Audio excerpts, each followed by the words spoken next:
22절에서부터 24절의 말씀입니다.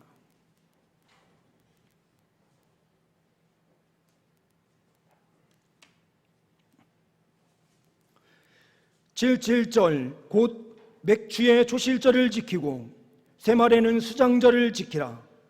너희의 모든 남자는 매년 3번씩 주 여호와 이스라엘의 하나님 앞에 보일지라. 내가 이방 나라들을 내 앞에서 쫓아내고 내 지경을 넓히리니 내가 매년 3번씩 여호와 내 하나님을 뵈려고 올 때에 아무도 내 땅을 탐내지 못하리라. 아멘. 주 안에서 사랑합니다. 다시 한 번 더 인사하겠습니다. 존경합니다.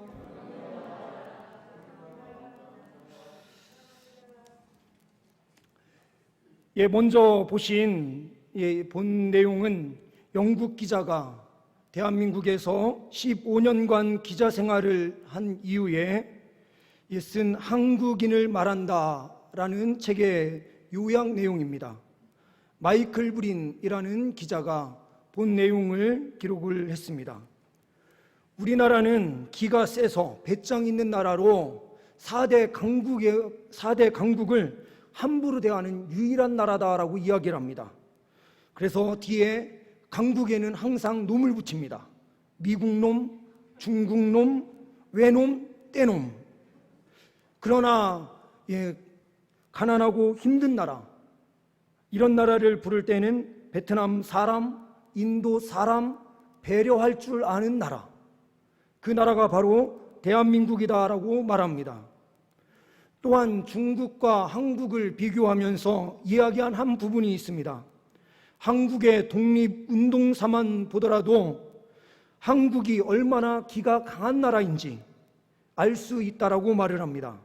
항일 독립운동 그 핵심 안에 얼마나 놀라운 일이 있었던가를 기록을 하고 있습니다.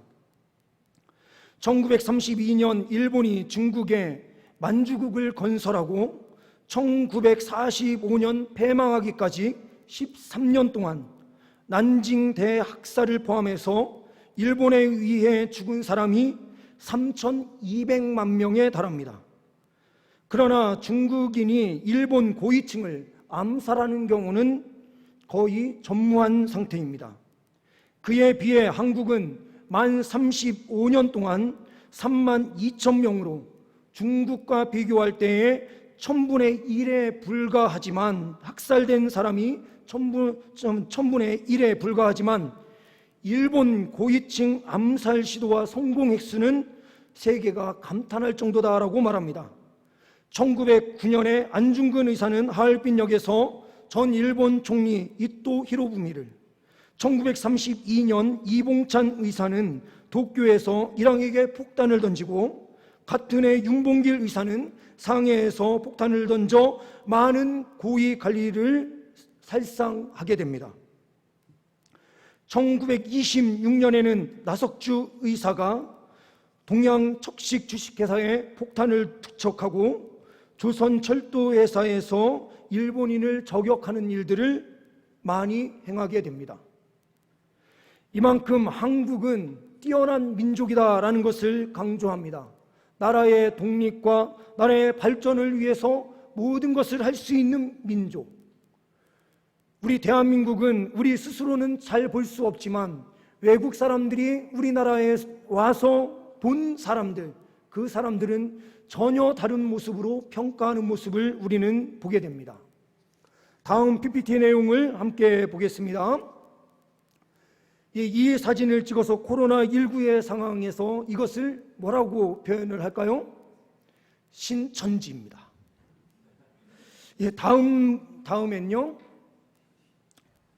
이 신발을 신으면 코로나에 걸리지 않는답니다. 그 이유는 백신이니까요. 그래서 교회보다 저 절간 있는 스님들이 코로나에 덜 걸리는 이유가 뭐냐? 백신을 신어서라고 합니다. 우리가 위급한 상황을 겪게 되면 뭔가 재밌는 이야기를 만들어서 새로운 것을 만들어내는 민족. 힘들고 어려운 상황 가운데서도 긍정적인 요소를 만들어서 새로운 것을 창출해낼 수 있는 민족이 우리 대한민국이다라고 확신합니다. 오늘 맥주 감사주일로 지키게 됩니다. 맥주 감사주일은 우리의 삶이 때로는 좀 어렵고 힘든 상황인 것처럼 보이지만 긍정적인 요소를 바라보는 시간이 오늘의 절기인 맥주 감사주일입니다. 주님께서 우리에게 얼마나 큰 은혜를 베풀어 주셨는지, 우리 대한민국이 얼마나 큰 은혜를 누리고 있는지를 발견하는 시간이 맥주 감사주일입니다. 6개월 동안 우리는 코로나19의 상황으로 많은 어려움이 있기는 했지만 우리 교회는 하나님의 은혜 속에 든든히 세워졌고 우리 성도님들의 삶 가운데 하나님께서 풍족한 은혜의 역사로 함께하여 주신 줄 믿습니다. 우리는 이 시간 하나님 앞에 감사하는 시간으로 지냅니다. 하나님 앞에 예배하는 것 너무나도 행복한 시간이고 하나님께서 주시는 풍족한 은혜를 경험하는 시간이 되는 줄 믿습니다. 하나님께 감사할 때에 우리의 삶은 풍요로워질 수 있고 우리의 생각을 긍정적인 사고로 바꾸면서 믿음으로 전진할 때에 우리의 삶에는 놀라운 역사가 펼쳐질 줄 믿습니다. 그러나 우리끼리 행복한 생활로 마무리할 것이 아니라 신명기 말씀대로 맥주절에는 반드시 해야 할 일, 그 일은 이스라엘 백성들만 잘 먹고 잘 사는 절기로 하나님께서 말씀하신 것이 아니라 가난하고 힘든 사람들을 돌보는 날로 함께 말씀해 주셨습니다. 우리가 앞으로 꿈과 비전을 가져야 되는 것, 우리가 이 절기에 나오는 헌금을 통해서 또한 가난하고 힘든 사람들에게 함께 흘려보내는 일을 함께 수행해야 된다라는 사실을 우리는 잊지 말아야 합니다. 오늘 우리는 다음 PPT 내용을 함께 보시면 세상과 함께 호흡하는 우리 교회의 모습, 또한 하나님께만 감사하는 절기가 아니라 하나님의 일반 은총 가운데 있는 우리 세상에서 수고하는 사람들과 함께 격려하고 존경을 표하고 감사하는 마음을 갖는 것이 중요하다라는 것입니다. 그래서 오늘은 덕분에 챌린지를 우리 교회 안에서 함께 진행하려고 합니다. 위기 극복을 위해서 수고하시는 의료진 등을 응원하고 격려하는 중앙재난안전대책본부에서 주도하고 있는 이 덕분에 챌린지를 우리 교회에서 함께 진행합니다. 다음 페이지를 보시면은요, 우리 새벽에 나오신 분들이 이렇게 먼저 사진을 찍으셨습니다. 어제 말씀을 준비하면서 갑자기 든 이 생각, 맥주 감사주일에 하나님께만 영광 돌리는 이 시간으로만 보낼 것이 아니라 이웃을 격려하고 축복하는 일, 이 일이 그리스도인들이 해야 할 일이 아닐까라는 생각이 들었습니다. 그래서 급하게 우리 장로님께, 이창원 장로님께 제가 문자를 보내드리고 좀 현수막을 준비해 줄 수 있습니까? 했더니 집으로 이미 다 돌아가셔서 퇴근한 이후에 다시 또 나오셔서 이것 때문에 작업을 해주시고 수고 많이 해주셨습니다. 우리 성도님들 지금 식당 밑에 본 예배가 마쳐진 이후에 식당으로 내려가시면 이 현수막이 걸려 있습니다. 이곳에서 이 수어로 되어 있는 존경합니다라고 하는 이 의미가 담겨 있는 수어를 표시하시면서 함께 사진을 촬영해 주시면 그 내용을 저희가 편집을 해서 우리 홈페이지에도 올리고요, 이거를 영상으로도 함께 만들어서 소셜 네트워크에 올려서 공유를 할 생각입니다. 세상을 축복하는 그리스도인들의 모습을 함께 보여주고 위기를 함께 극복하자라는 의미, 그리고 하나님께만 감사하는 것으로 그치는 삶이 아니라 또한 세상에 수고하는 사람들을 함께 또한 감사할 수 있는 우리 공동체임을 보여주는 것도 굉장히 중요하다라는 생각이 듭니다. 그래서 오늘 설교가 마쳐지고 우리 단체로 한번은 이 덕분에 챌린지를 진행할 거예요. 제가 말씀을 마치고 기도한 후에 찬송 458장을 부르게 되는데, 그때 다 같이 일어나서 찬송을 부르기 전에 사진 촬영을 하시고 전체 그런 다음에 저희가 찬송을 하고 축도로 예배를 마치겠습니다. 그리고 개인적으로 우리 성도님들께서는 밑에 내려가셔서 촬영에 함께 동참해 주시면 감사하겠습니다. 내려주셔도 됩니다.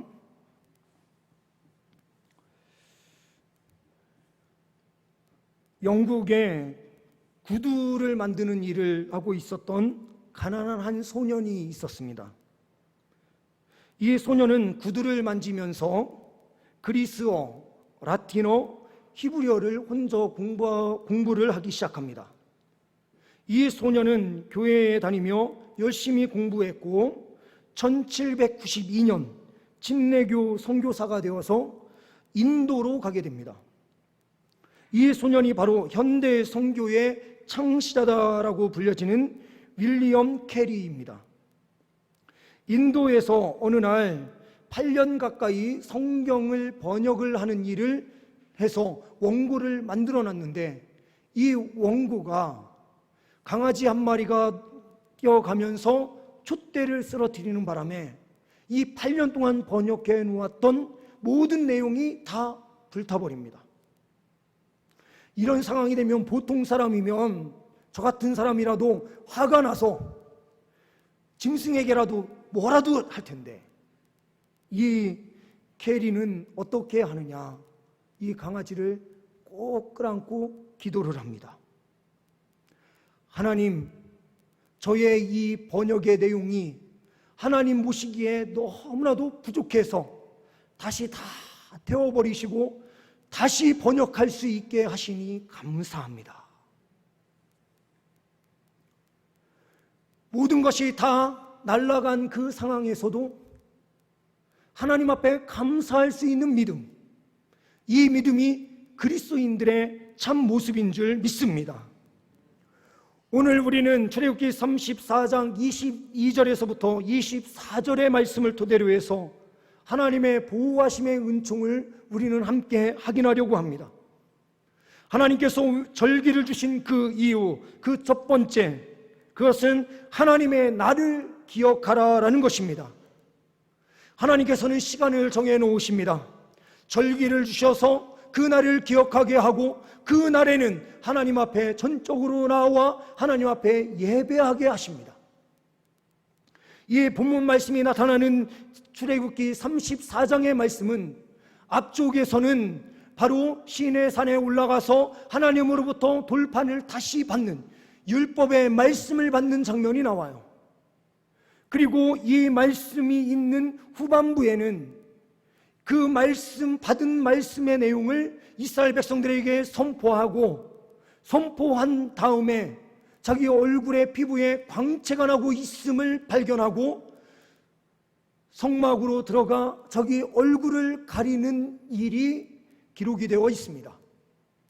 이 영광의 하나님의 말씀을 받는 장면, 그리고 하나님께서 이스라엘 백성들과 다시 언약을 맺으시며 내가 너희의 하나님이다, 그리고 너희가 하나님을 진실하게 섬길 때에 너희들에게 얼마나 큰 은혜가 있는지를 보아라 라고 말씀하시는 그 한가운데에 오늘 본문 말씀이 기록되어 있습니다. 많은 추석의 내용을 읽다 보면 이 본문의 내용을 제대로 해석하는 그런 추석이 없습니다. 그만큼 때로는 앞부분에서 이미 해석되었기 때문일 수도 있지만 정확한 해석이 없는 부분이 바로 이 부분이기도 합니다. 왜 정확한 해석이 없을까? 그것은 너무나도 명확한 부분이기에 더 이상 설명이 필요가 없어서일 수도 있습니다. 하나님과 언약을 맺은 새 언약의 백성들이 해야 할 일, 그 일은 절기를 기억하고 하나님께서 정하신 그날에 주님 앞에 나와 예배해야 될 책임이 그리스도인들에게 있다라는 것을 보여주는 것입니다. 이 77절, 곧 맥주절의 초실절이라고 되어 있는 이 초실절은 처음 것을 하나님께 드리는 날입니다.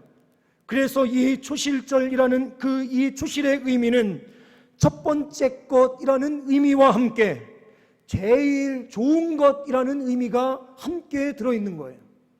처음 것 중에 가장 좋은 것을 구별해서 하나님께 드리는 절기, 우리가 처음 것에 대한 그 기억은 너무나도 좋아요. 첫째 아이가 태어났을 때의 그 행복, 이루 말할 수 없고 그 기억은 다시는 지워지지 않는 기억 중에 하나예요. 자동차도 처음에 산 그 자동차 잊을 수가 없어요.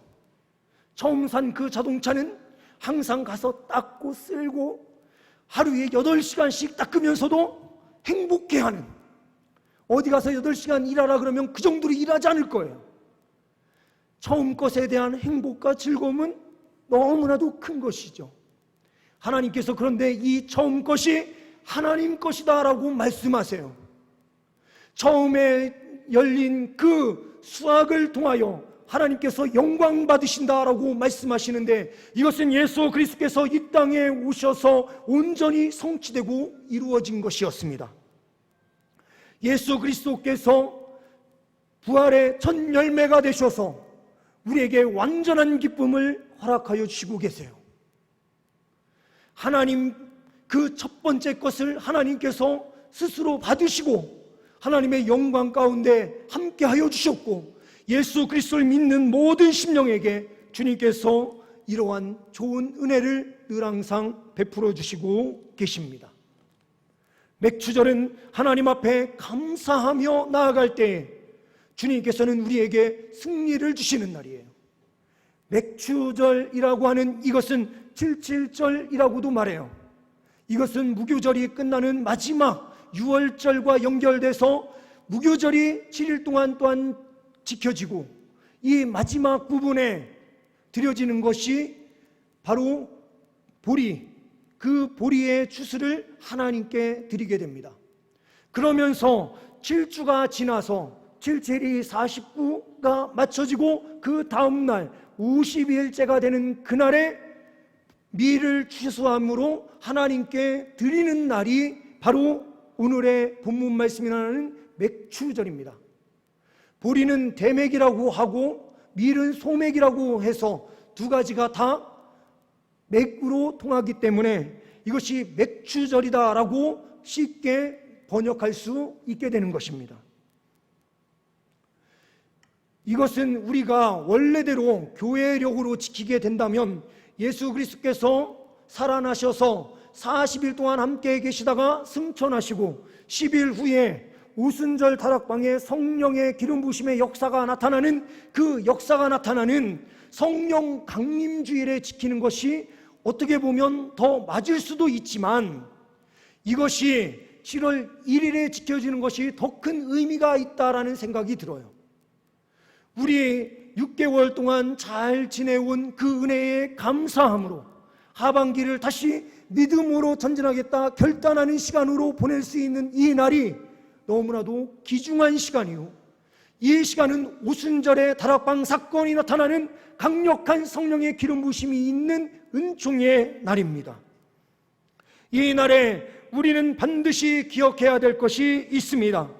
23절 말씀대로 하나님 앞에 보일지라, 이것은 신앙을 구체적으로 표현해내는 중요한 의식이에요. 평상시에도 하나님께서는 이스라엘 백성들과 함께 하셨는데 맥주절, 이 날 3대 절기 중에 한 날을 주님 앞에 나와서 보일지니라. 보인다라고 하는 것은 하나님께서 그들을 만나주신다라는 의미가 있는 거죠. 이 맥주절에 주님 앞에 나아가면 하나님께서는 언제나 이스라엘 백성들을 맞아주시고 그들에게 은혜를 베풀어 주시는 날입니다. 우리가 이렇게 주일을 정해진 날에 주님 앞에 나와서 예배하는 일, 이것은 너무나도 중요해요. 시간을 정해놓고 그 주님 앞에 예배하면 우리가 때로는 절망과 어려움 속에서 어려운 일이 있을 때에 주님 앞에 나아가 예배하는 것을 포기하고 싶을 때가 있지만 정해진 그 시간이 우리의 마음에 부담이 돼서 이 시간에 나오지 않고는 견딜 수 없게 되고 주님 앞에 나와 그 정해진 시간에 엎드리면 주님께서는 풍족한 은혜의 역사를 베풀어 주십니다. 이것은 구체적인 하나님에 대한 사랑의 표현입니다. 하나님께서 거룩한 부담을 주셔서 하나님 앞에 나와 그 절기를 지키게 되고 주님 앞에 엎드려 은혜를 얻는 그 순간 우리는 승리의 삶을 살게 되는 것입니다. 또한 우리는 세 번째로 보게 되는 것, 하나님께서는 보호하심에 놀라운 복을 주시는 절기가 바로 맥추절이다라는 것입니다. 24절 말씀해 보시게 되면 내가 이방 나라들을 내 앞에서 쫓아내고 내 지경을 넓히리니 내가 매년 3번씩 여호와 내 하나님을 뵈려고 올 때에 아무도 내 땅을 탐내지 못하리라. 이것은 미래의 보장성이 나타나는 말씀이에요. 하나님께서는 언제나 미래지향적입니다. 지금 이 자리에 멈춰져 있는 신앙을 원하시지 않아요. 항상 미래를 바라보면서 미래를 향하여 전진하라 말씀하시는 분이 우리가 믿는 하나님이십니다. 이 출애굽기 말씀이 기록되는 말씀, 이 시기가 언제입니까? 이스라엘 백성들이 광야 길을 걷고 있는 시점이었어요. 하나님으로부터 돌판을 받고 내려온 그 시점, 그때는 출애굽을 한 지 얼마 되지 않는 기간이에요.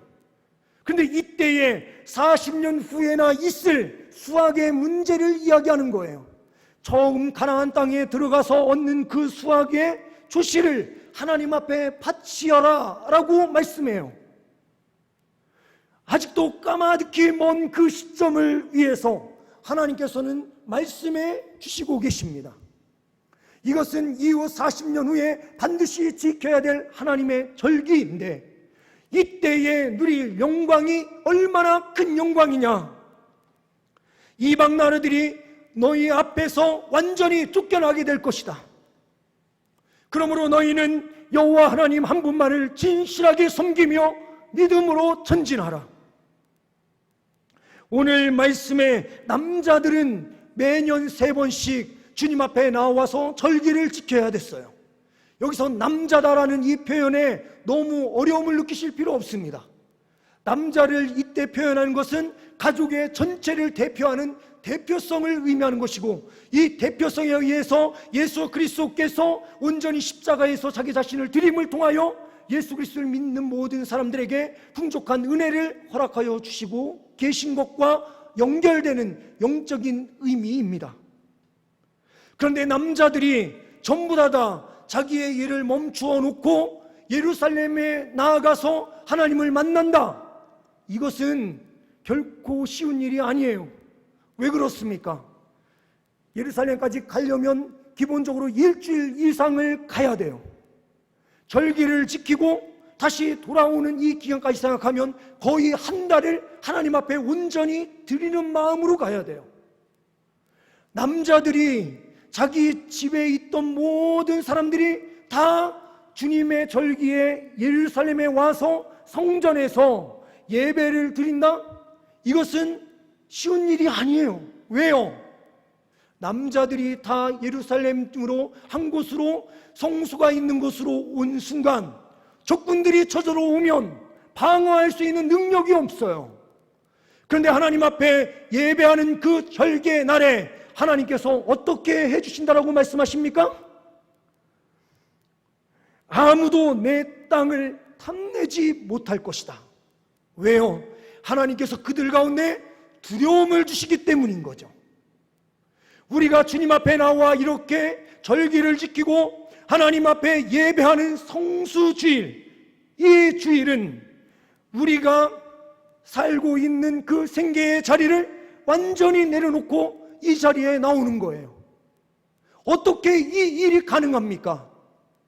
세상 사람들은 이해할 수 없어요. 그런데 하나님께서는 왜 이러한 말씀을 말씀해 주십니까?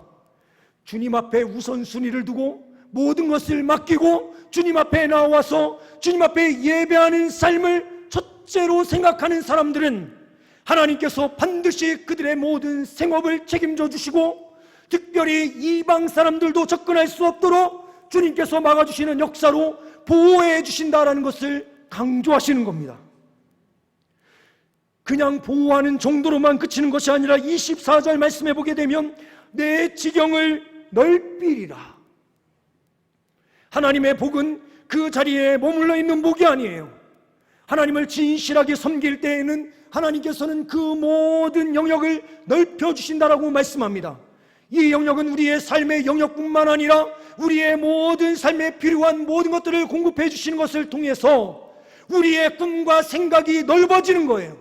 교회 안에만 머물러 있는 공동체가 아니라 세상 바깥으로 나아가도 하나님께서 그 지경을 넓혀주시는 은혜의 역사로 함께하여 주신다. 그러므로 주님만을 진실하게 섬기고 나아가라. 너희의 미래는 주님께서 책임져 주신다는 것을 강조하고 있는 말씀이 오늘 본문의 말씀입니다. 맥추절을 지키고 주님 앞에 성수지라는 죄 백성들 가운데 우리 주님께서는 늘 항상 보호하심의 은혜로 함께하여 주십니다. 우리에게 참다운 꿈과 소망을 갖게 하시고 주님을 붙잡고 의지하여 믿음으로 달려갈 때에 주님께서는 우리의 모든 것, 우리의 불확실한 미래까지 또 완전히 책임져 주시는 은총으로 함께하여 주십니다. 주님 앞에 진실하게 엎드리는 우리 성도님들의 삶 위에 주님께서 이렇게 지경을 넓혀주시는 은총, 또한 우리의 대적을 더 이상 접근하지 못하도록 두려움을 주시고 그들을 떠나보내게 하시는 역사, 이것을 우리 안에 주님께서 허락하여 주시는 줄 믿습니다. 주님을 진실하게 붙들고 엎드릴 때에 주님께서는 우리의 모든 삶을 치료하시고 회복시켜 주실 뿐만 아니라 더 큰 꿈을 꾸게 하십니다. 그 꿈을 가지고 늘 항상 승리하시는 주의 백성들 다 되시기를 간절히 소망합니다. 오늘 말씀이 맞춰지고 기도를 하면 다 같이 일어나셔서 우리가 덕분에 챌린지 촬영을 한 후에 찬송을 부르고 축도로 마쳐집니다. 기도하십니다. 하나님 아버지 감사합니다. 맥추절을 통하여 하나님의 날로 온전히 하나님께만 영광 돌리며 달려가게 하여 주시니 감사합니다. 주님 앞에 구체적으로 우리의 믿음을 표현하며 주님 앞에 나올 때에 주님께서는 만나주시는 역사로 함께하여 주시는 줄 믿습니다. 또한 주님 앞에 엎드려 주님 구별하여 주님 앞에 성수지라는 모든 백성들 삶 위에 하나님의 보호하심과 인도하심으로 함께하여 주시는 줄 믿습니다. 또한 우리의 꿈과 비전을 크게 하시고 하나님께서 이루어 주시는 역사로 함께하여 주시는 줄 믿습니다. 이 승리가 우리 모든 성도님들 위해 있게 하여 주옵소서. 주님만 붙잡고 믿음의 길 걸어가는 주의 백성들 다 되게 하여 주옵소서. 우리 주 예수 그리스도의 이름으로 기도하옵나이다. 아멘.